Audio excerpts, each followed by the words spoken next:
Que el Señor les bendiga, hermanos, hermanas, a cada uno de ustedes.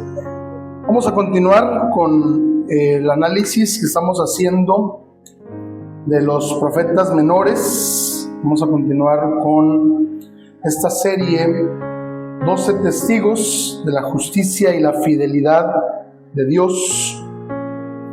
Y estamos con el profeta Amós, el pastor profeta. Y hoy vamos a llegar a la sección del capítulo 5, Amós capítulo 5, versículos del 18 al 27, para observar este grito de Dios contra una fe fingida. Pues Amós capítulo 5, versículos 18 al 27.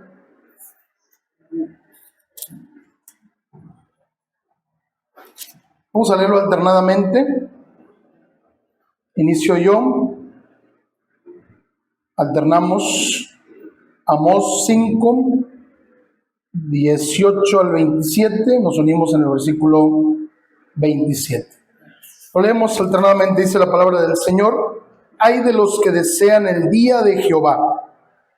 ¿Para qué queréis este día de Jehová? ¿Será de tinieblas y no de luz?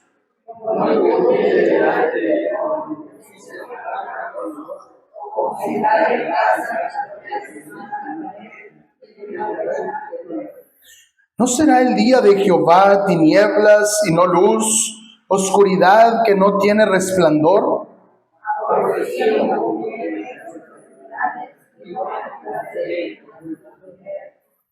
Y si me ofreciereis vuestros holocaustos y vuestras ofrendas, no los recibiré, ni miraré a las ofrendas de paz de vuestros animales engordados.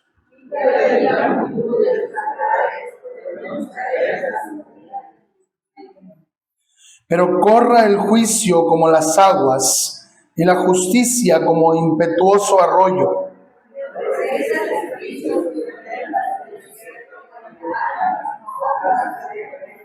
Antes bien, llevabais el tabernáculo de vuestro Moloc y Kiun, ídolos vuestros, la estrella de vuestros dioses que os hicisteis. Os haré, pues, transportar más allá de Damasco, ha dicho Jehová, cuyo nombre es Dios de los ejércitos. El grito de Dios contra una fe fingida. Vamos a orar. Padre, gracias por este día en el que hemos podido alabarte, glorificarte, Señor, exaltar tu nombre. Y gracias también porque hoy podemos disponer nuestra mente, nuestro corazón, para escuchar tu palabra. Habla a nuestras vidas. Ayúdanos, Señor, a discernir la palabra que es expuesta delante de nosotros y a ponerla en práctica. Bendice nuestras vidas. Oramos en el nombre de Cristo Jesús. Amén. Pueden tomar sus lugares. Ciertamente, los libros de los profetas en el Antiguo Testamento son una de las secciones de la Biblia más difíciles de leer. Para nosotros, los cristianos modernos, pueden llegar a ser pasajes ocultos, oscuros y difíciles de comprender. Pero lo que hoy tenemos delante de nosotros es realmente un pasaje muy típico en los profetas, que una vez que lo podamos entender aquí en Amós, nos va a servir para comprender otros de estos profetas. Ciertamente un tema particular que vemos aquí en Amós es el tema del día del Señor, el día de Jehová, que es un tema que va a correr incluso en el Nuevo Testamento. Pero antes de llegar a ese concepto, Amós habla de algo muy puntual y muy específico. Amós señala la observancia religiosa externa que no es agradable delante de Dios. Y esa religiosidad externa de hecho, en el pueblo de Israel estaba fundamentada en la ley, estaba fundamentada en lo que Dios había pedido de su pueblo. Y aún así, la expresión de Amós es que solo en la medida en que esas cuestiones religiosas producen una vida de obediencia, es que pueden ser agradables delante de Dios. A Dios no le impresionan las actividades religiosas, incluso si se ajustan a la instrucción bíblica, menos aún si no lo hacen. Dios busca el corazón, la fe, el amor y la obediencia de hombres y mujeres que dicen buscarle a Él. Dicho de otra manera, Dios no se complace en ritos vacíos, sino en corazones que practican la justicia. Así que, aunque el libro de Amós es un tratado acerca de Dios, un Dios santo, justo y misericordioso, que proporciona un camino de salvación para la humanidad, el propósito de la predicación de Amós es convencer a Israel de que su posición sobre su relación con Jehová es un error. Amós le recuerda al pueblo de Israel que una y otra vez el pacto que Jehová hizo con ellos ha sido quebrantado por el pueblo. Y que incluso en ese pacto Dios había prometido, o tal vez advertido, que si su pueblo le era infiel, que si su pueblo rechazaba adorarle solo a Él, Dios los rechazaría a ellos y devastaría su tierra. Así que Amós presenta esto como un argumento. Israel ha sido infiel y ahora deben enfrentar la ira del Señor. La primera consideración que quiero que veamos ahí en este pasaje que leímos es que hay una falsa esperanza del pueblo de Israel, una falsa esperanza en ellos. El pueblo de Israel había desarrollado la idea, esta frase de el día del Señor, el día de Jehová. Y Amós quiere señalar que esta es una falsa esperanza en aquel día de Jehová. El día de Jehová era un tiempo específico en el cual el Señor se manifestaría de una manera especial a su pueblo. Y el pueblo de Israel estaba seguro de que ese tiempo sería de bendición divina. Por eso anhelaban el día del Señor. Pero Amós les dice que están en un error. La frase el día de Jehová se había originado con la idea de que un verdadero rey podría derrotar a todos los enemigos de Israel en un solo día. Ahí venía esta idea, ¿sí? El día del Señor. Y ciertamente Jehová, el Rey de Reyes y Señor de Señores, puede derrotar a sus enemigos no en un solo día, en un solo instante. El Señor es todopoderoso. Él puede hacer lo que Él quiera, cuando Él quiera y como Él quiera. El pueblo de Israel empezó a desarrollar esta idea. El día del Señor será un momento en el que Dios destruya a todos los enemigos del pueblo de Israel. Los va a aniquilar para bendecir a su pueblo. Y eso se convierte en un rasgo muy particular de la profecía bíblica. Vendrá el día del Señor cuando serán destruidos los enemigos. Y eso representaba una bendición para el pueblo de Israel. Sin embargo, aunque el pueblo estaba familiarizado con la frase el día del Señor, no entendían bien lo que significaba. Primero, El día del Señor es un tiempo específico, cuando el Señor mismo interviene en los asuntos humanos. Esa es la esencia del término el día del Señor. Es un día en que Dios decide intervenir en los asuntos de la humanidad. Tenemos, por ejemplo, con el profeta Isaías, un día llamado el día de la venganza del Señor, o también el día de la ira ardiente del Señor. Frases que apuntaban a momentos de catástrofes directamente realizadas por Dios. Aquí en Amós vamos a encontrar también la frase el día en que castigaré a Israel por sus pecados. O en Ezequiel, en Jeremías, el día en que los purificaré o los visitaré. Así que este día del Señor es un día específico en que Dios interviene en la humanidad. También el día del Señor es un día de juicio. Es juicio y castigo del pecado. Eso es una constante en las profecías cuando se habla del día del Señor, juicio y castigo. Por ejemplo, en Ezequiel se habla precisamente del día de juicio o del día de ajuste de cuentas en Isaías. También el día del Señor trae liberación y salvación para el pueblo fiel a Dios. Este es el concepto. Sí, hay liberación, hay salvación para los que son fieles a Dios. Y en cuarto lugar, en las profecías del día del Señor, encontramos una forma muy típica en la profecía hebrea, la profecía bíblica más bien, lo cercano y lo lejano, lo aquí y lo más adelante, que Amós también está señalando.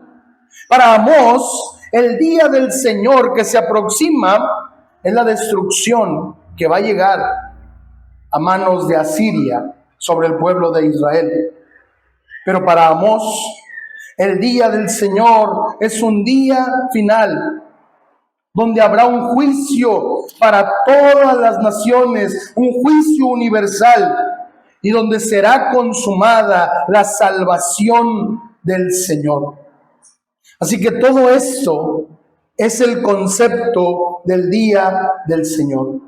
Y eso nos permite ver por qué este concepto se traslada al Nuevo Testamento.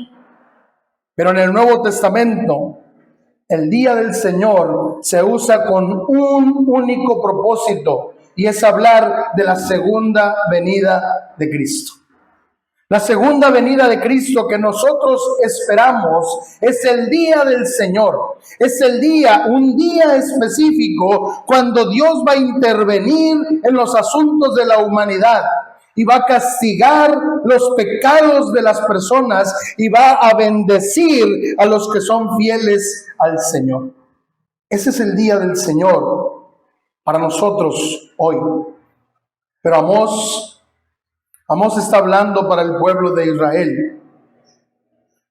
El pueblo de Israel está pensando que ya llegue el día del Señor.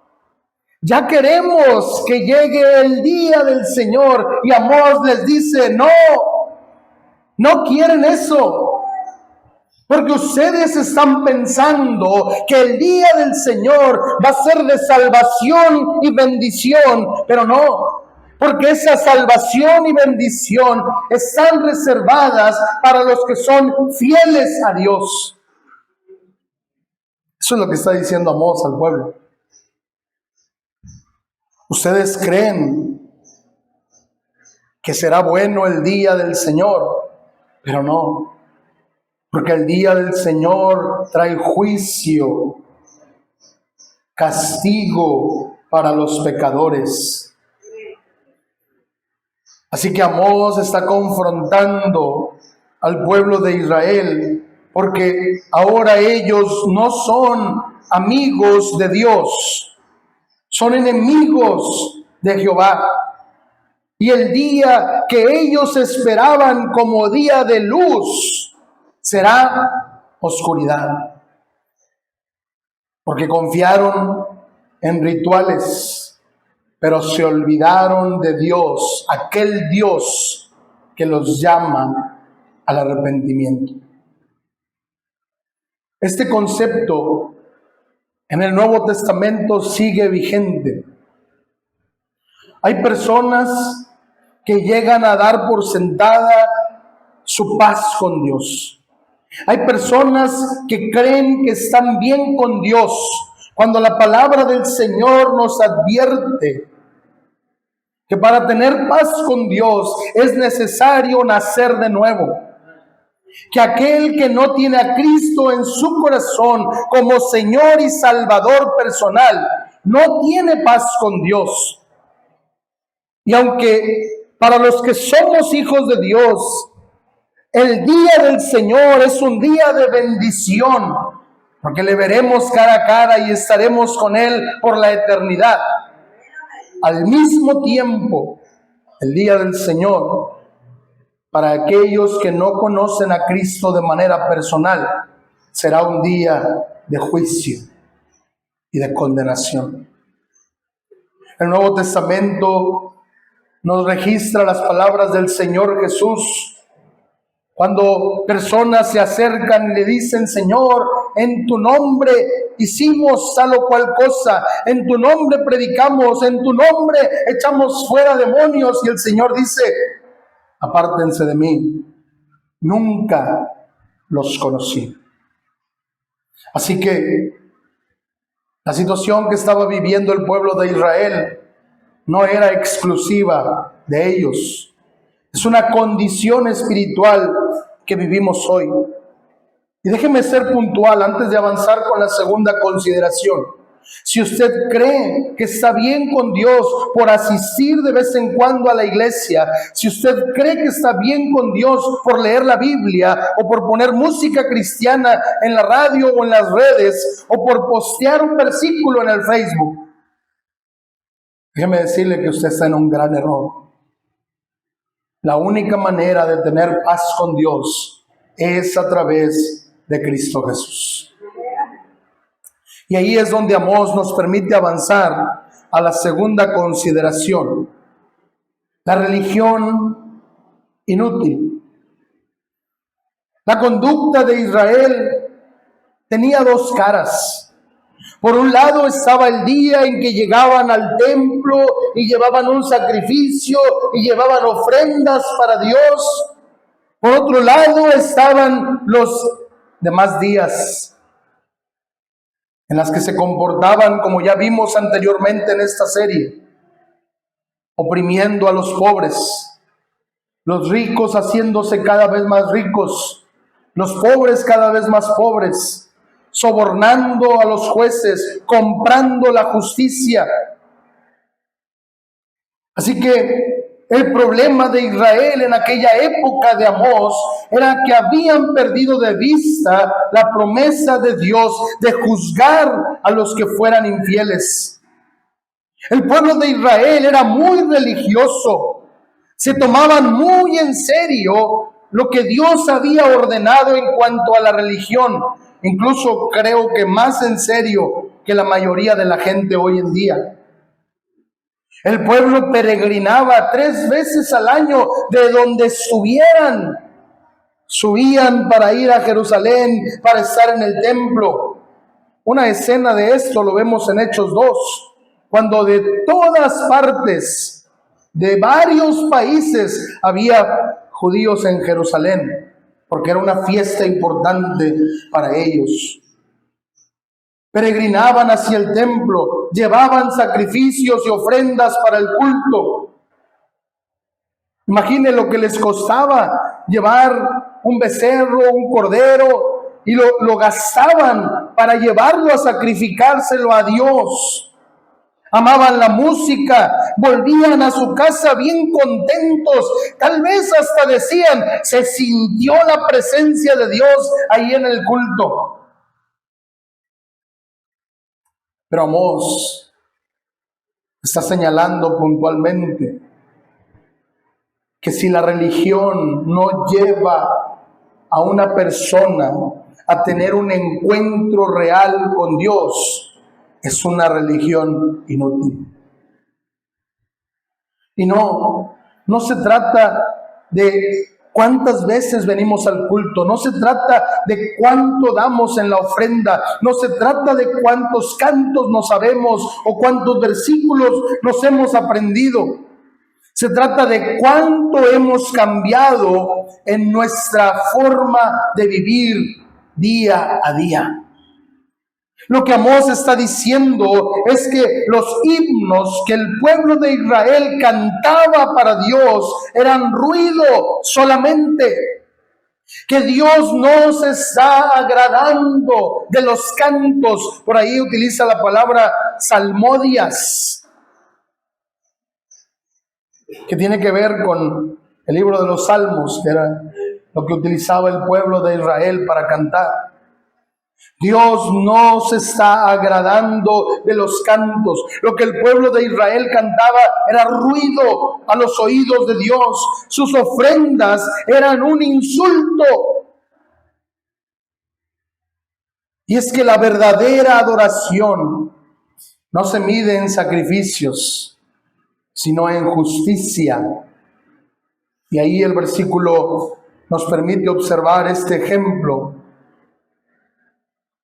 Un río impetuoso, dice el versículo 24, un río impetuoso, un arroyo impetuoso, así debe ser la justicia en la vida práctica de aquel que conoce verdaderamente al Señor. Hay un salmo que en lo particular me gusta y me parece apropiado mencionar en este momento. Es el Salmo 73. Un salmo atribuido a Asaf. Y en este salmo, Asaf nos cuenta desde su interior y dice que su corazón se había enfriado y las dudas sobre Dios se habían agolpado sobre su mente, porque él empezó a ver que los malos prosperaban, que a la gente mala le iba bien, que el que hacía lo malo se salía con la suya. Y entonces Asaf, en su canto, empieza a preguntarse, ¿acaso no es mejor vivir como los malos? Parece que les va mejor a los malos. Hacen lo malo y nadie les dice nada. Se portan mal y no tienen consecuencias. Sin embargo, Asaf nos cuenta que fue y adoró al Señor, y cuando tuvo un encuentro con el Señor, Asaf cambió su perspectiva. Asaf dice que entendió: los que están lejos del Señor perecerán, tarde o temprano perecerán. Su fin es muerte. El camino que llevan los lleva a la muerte, porque Jehová destruirá a todos los que le son infieles. Y eso provocó que Asaf cantara al Señor: ¿a quién tengo en los cielos sino a ti? Y fuera de ti nada deseo en la tierra. Porque lo único que le da sentido a nuestra vida es Dios. La vida vale más y más solo por Él. Asaf concluye: entonces comprendí su destino final. En un instante comprendí que un juicio viene sobre la humanidad y que por la fe en el Señor seré reivindicado en ese juicio.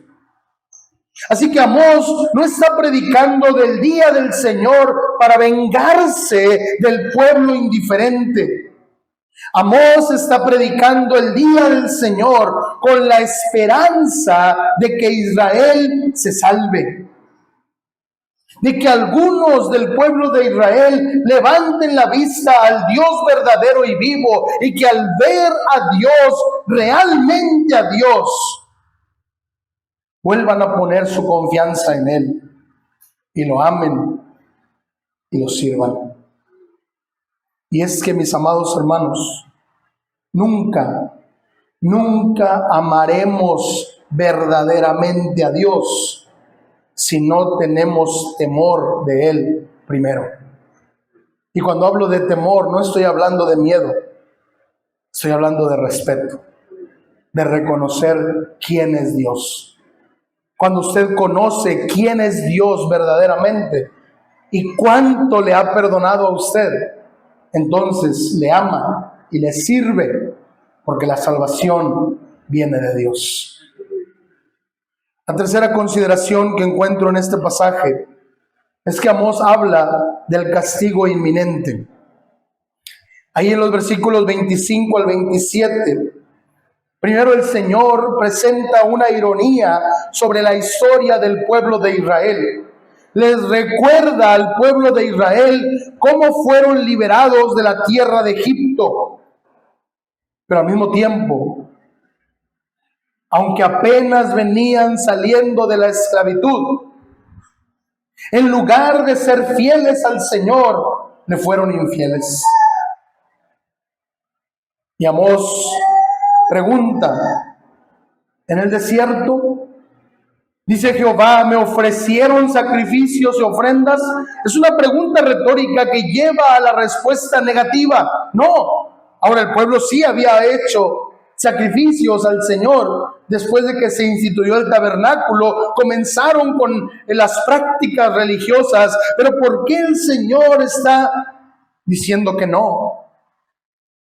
Porque el pueblo de Israel pretendió adorar a Dios, mientras que al mismo tiempo adoraban a otros dioses. Y Dios no comparte su gloria con nadie. Dios es un Dios celoso. O adoras únicamente a Dios o no le adoras. O le sirves únicamente al Señor o no le sirves. No puedes estar entre dos caminos, porque de pronto tenemos la idea de que el camino del Señor y el camino del mundo son caminos paralelos, y hasta en broma decimos, está con un pie en la iglesia y con un pie en el mundo, con un pie en el camino del Señor y con otro en el camino del pecado. Déjeme decirle que eso es imposible. Si tiene un camino dentro del mundo, tiene los dos. Porque el camino de Dios y el camino del mundo no son caminos paralelos, son totalmente opuestos. O estás caminando hacia el mundo o estás caminando hacia Dios. No puedes caminar en los dos al mismo tiempo. O le das la espalda al mundo para servir al Señor, o le das la espalda a Dios para servir al mundo. Por eso Dios les dice que aquellos sacrificios que sí hicieron en el desierto, para Dios no existen. No contaron. Aunque ellos lo hacían para Dios, a Dios no le agradaron, porque un día ofrecían un cordero para Dios y otro día ofrecían algo para Moloc. Que de hecho muy puntualmente se señalan a estas dos deidades. Moloc era un dios pagano asociado con el sacrificio humano. Moloc era un dios al que se le honraba ofreciéndole bebés, quemando bebés, para que el dios Moloc se agradara. Algo que Dios puntualmente prohibió en el pueblo de Israel, pero lo hacían. Así que Dios está diciéndole al pueblo, viene el castigo inminente a causa de la idolatría, a causa de ese sincretismo que han tratado de realizar, porque no se puede servir a dos señores. O sirves a Dios o sirves al mundo. Y hoy la idolatría puede ser una dependencia del poder, del placer, de la riqueza. Cualquier persona o cosa o idea que ocupe el lugar que solo le pertenece a Dios se constituye en un ídolo. Y el Señor lo apunta directamente. Y Amós dice en el versículo 27, os haré transportar más allá de Damasco, ha dicho Jehová, cuyo nombre es Dios de los ejércitos. Y hay algo muy interesante aquí. Primero déjeme mencionar que el juicio de Jehová se cumplió al pie de la letra. Ahí el versículo 27 dice que van a ser transportados más allá de Damasco. Hace unas 3 predicaciones les puse el mapa ahí. Está el pueblo de Israel de Judá, el pueblo de Judá, está al sur, Israel al norte, un poquito arriba, al noreste, está Siria, cuya capital es Damasco, y más al noreste está el pueblo de Asiria, que la capital era Nínive. De ahí, de Asiria, vinieron los ejércitos, invadieron Samaria, que es la capital de Israel del norte. 3 años lo tuvieron sitiado hasta que con Sargón II lograron entrar, derrotaron a Samaria y se llevaron a la gente hacia Asiria. Por eso dice más allá de Damasco. Así literalmente. En el año 722 a.C. fue cuando Sargón II invadió y conquistó Samaria. Y con eso marcó el fin del reino de Israel e inició el cautiverio, dejando a la tribu de Judá como el único pueblo israelita establecido. Lo que Dios promete, lo cumple. Para Israel no era una muy buena promesa, pero lo que Dios promete, lo cumple. Dios había prometido que si su pueblo le era infiel, los iba a castigar, y Dios lo hizo. Aquí vemos entonces la importancia de mantener a Dios como primer lugar en nuestras vidas, porque Dios no puede ser burlado. Todo lo que el hombre sembrare, eso también segará. Pero también es muy importante ver el nombre que Dios está utilizando. Dice que su nombre es Dios de los ejércitos. Ese nombre, el nombre de Jehová de los ejércitos, era uno de los favoritos del pueblo de Israel. Al pueblo de Israel le encantaba decir que su Dios era Jehová de los ejércitos, el guerrero divino, el que peleaba por ellos, el que les daba la victoria en las guerras. Pero ahora Amós les dice, este Dios, Jehová de los ejércitos, ya no pelea por ustedes, ahora pelea contra ustedes. Qué cosa terrible es caer en la ira de Dios. Qué cosa terrible es encontrarnos en guerra con Dios. ¿Quién podrá hacerle frente al Señor? ¿Quién podrá siquiera sostenerle la mirada al Dios vivo? Pero eso era lo que estaba pasando con Israel. Ahora Jehová está en guerra con ellos. Dios mismo, el Dios de los ejércitos, será quien ejecute el castigo contra su pueblo Israel. Y eso es algo que Amós ya había dicho antes. Antes de que ustedes se enojen contra los asirios, déjenme recordarles que no es el pueblo asirio el que nos está castigando, es Dios. Porque aún los reyes paganos están al servicio del Dios de los ejércitos. El anuncio de la forma del castigo también nos habla de algo muy importante. Dice ahí, serán llevados, os haré transportar. Está diciendo, los van a cargar. ¿Sabe qué? Así como el pueblo de Israel cargaba a los ídolos, ahora ellos van a ser cargados para ser llevados a donde no quieren ir. Esta es casi una burla de parte de Dios para su pueblo. Es casi una forma sarcástica. Así como tú andabas cargando tu ídolo, ahora yo voy a dejar que los asirios te carguen y te lleven para otra tierra. Y justamente después de la conquista, los asirios se llevaron a la gente de Samaria y de otras partes de Israel, a donde ellos no querían ir a vivir. Cargaron ídolos en lugar de cargar la verdad.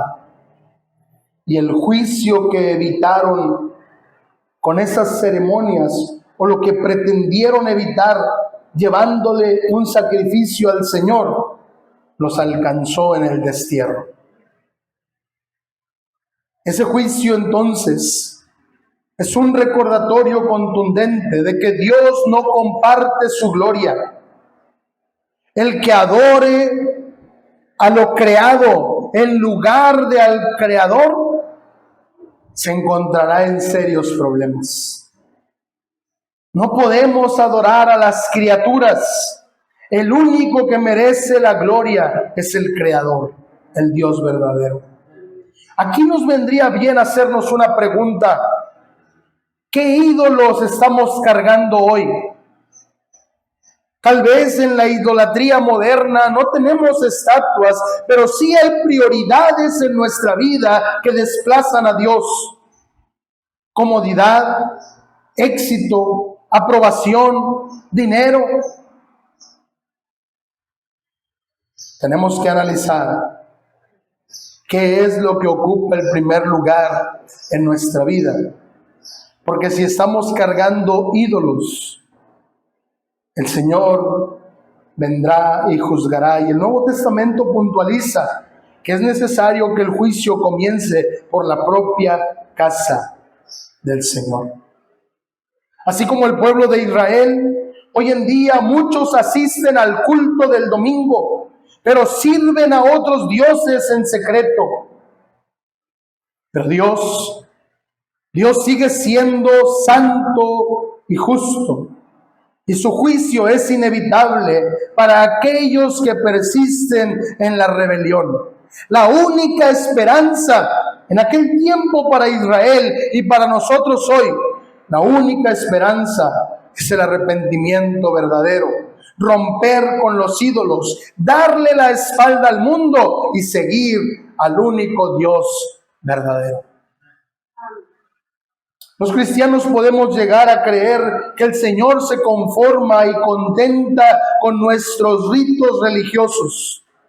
Podemos llegar a pensar que Dios está contento con que vengamos el domingo a la iglesia y cantemos y nos compremos una Biblia y digamos amén, gloria a Dios y aleluya. Pero no, el culto no es lo importante, el templo no es lo importante, la música no es lo importante, el predicador no es lo importante. Lo que verdaderamente complace al Dios omnipotente, la verdadera adoración, es aquella que produce una vida fiel y obediente a Dios todos los días. Lo dije al principio y lo vuelvo a repetir. Dios no se complace en ritos vacíos, sino en corazones que practican la justicia. Porque lo he dicho anteriormente, aquí en el templo reunidos, todos parecemos cristianos, todos nos vemos bien, todos parecemos la pura verdad. Pero ¿qué pasa al salir por esa puerta? ¿Qué pasa allá en tu casa con tus vecinos? ¿Qué pasa en tu trabajo, en tu escuela? Yo le decía a mi esposa ayer, lo tengo que confesar con cierta tristeza, que yo no tenía recuerdo de haber sido en mi tiempo en la preparatoria, en el bachillerato, no recuerdo haber sido un evangelizador contundente, ferviente. No recuerdo haber andado promoviendo estudios bíblicos con mis compañeros, la verdad, honestamente lo digo. Pero ayer estábamos en un día familiar y ahí en unas albercas y me encontré a un compañero del bachillerato. Más bien él me encontró a mí, yo no lo había reconocido, no lo había visto, y él me saludó. Y empezamos a cruzar así palabras y me dice, ¿en qué trabajas? Le digo, mira, soy pastor de una iglesia. Me dice, qué bien, tú siempre andabas con esas ideas, siempre hablando de Dios y de la iglesia. Me sorprendió honestamente. Me sorprendió que él, después de, tampoco no tanto, tiene poquito que pasé por el bachillerato, pero después de varios años, vamos a dejarle ahí, después de varios años, tenga recuerdo, y no era de mi grupo de amigos, no era de mi círculo más cercano, era un compañero dentro de un grupo de 30. Y que él tenga el recuerdo de que yo andaba, así dijo él, con esas ideas de Dios y de la iglesia. Quiere decir que damos testimonio, conscientes o no, lo querramos o no. Sus vecinos saben que usted es cristiano, aunque usted no les haya dicho. El problema es si estamos dando un buen testimonio o un mal testimonio. Dios no se complace tanto con que vengamos aquí al culto y cantemos. Qué bueno que usted vino hoy. Qué bueno que usted cante con fervor, con gozo, con alegría para el Señor. Pero eso no es lo que Dios está buscando. Qué bueno que usted disponga su corazón para ofrendar, para diezmar al Señor. Pero eso no es lo que Dios está buscando. Qué bueno que usted esté atento y ponga atención a la predicación, pero no basta con eso. Este sermón que hoy se predica aquí, es necesario que usted lo predique con su vida allá afuera. Es necesario que usted lo ponga en práctica, porque lo que Dios está buscando es corazones fieles a Él, que en obediencia practican la justicia, viven de manera correcta delante del Señor. Nuestra forma de conducirnos diariamente debe ser el fruto visible de una fe verdadera. Si usted realmente ha conocido al Señor, si usted realmente es un hijo o una hija de Dios, vivamos como hijos de Dios. Vamos a ver. Padre, gracias. Gracias por tu palabra. Gracias por hablarnos, Señor. Gracias, Señor, por traer este mensaje tan pertinente a nuestras vidas. Señor, tú conoces a cada uno de nosotros. Tú sabes, Señor, nuestra condición. Por eso quiero pedirte, Padre, si hay alguien en este lugar que aún no tiene a Cristo como Señor y Salvador de su vida, hazle entender que necesita arrepentirse y creer en Cristo para alcanzar salvación y vida eterna. Señor, si hay alguien en este lugar que aún no es salvo, que aún no ha nacido de nuevo, hazle entender su necesidad de ponerse a cuentas contigo. Porque viene el día del Señor, que para muchos será de gozo y alegría, pero para muchos también será de juicio y condenación. Si hay alguien en este lugar que aún no tiene a Cristo en su corazón, Señor, obra en él, quebranta su corazón, obra en ella y hazle ver que solo Cristo salva, que solo en él hay salvación. Pero Señor, si alguno de nosotros ya es hijo tuyo, por tu gracia nos has alcanzado, nos has salvado, pero Señor, si los afanes de este mundo nos han desviado y hemos cargado ídolos y hemos dejado que el trabajo, la familia, el dinero, la fama te roben a ti el lugar que te mereces. Gracias por habernos hablado hoy, Señor. Quebranta nuestros corazones, humíllanos delante de ti, para que tú, Señor, seas el único en nuestra vida que se lleve toda la honra y toda la gloria. Dios, si hay alguien aquí, hijo tuyo, hija tuya, que necesita ponerse a cuentas contigo, hazle saber que tú estás aquí, poniendo tu mano en su hombro, diciéndole que le amas y que estás listo para limpiarle de todo pecado y para restaurarle a la plena comunión contigo.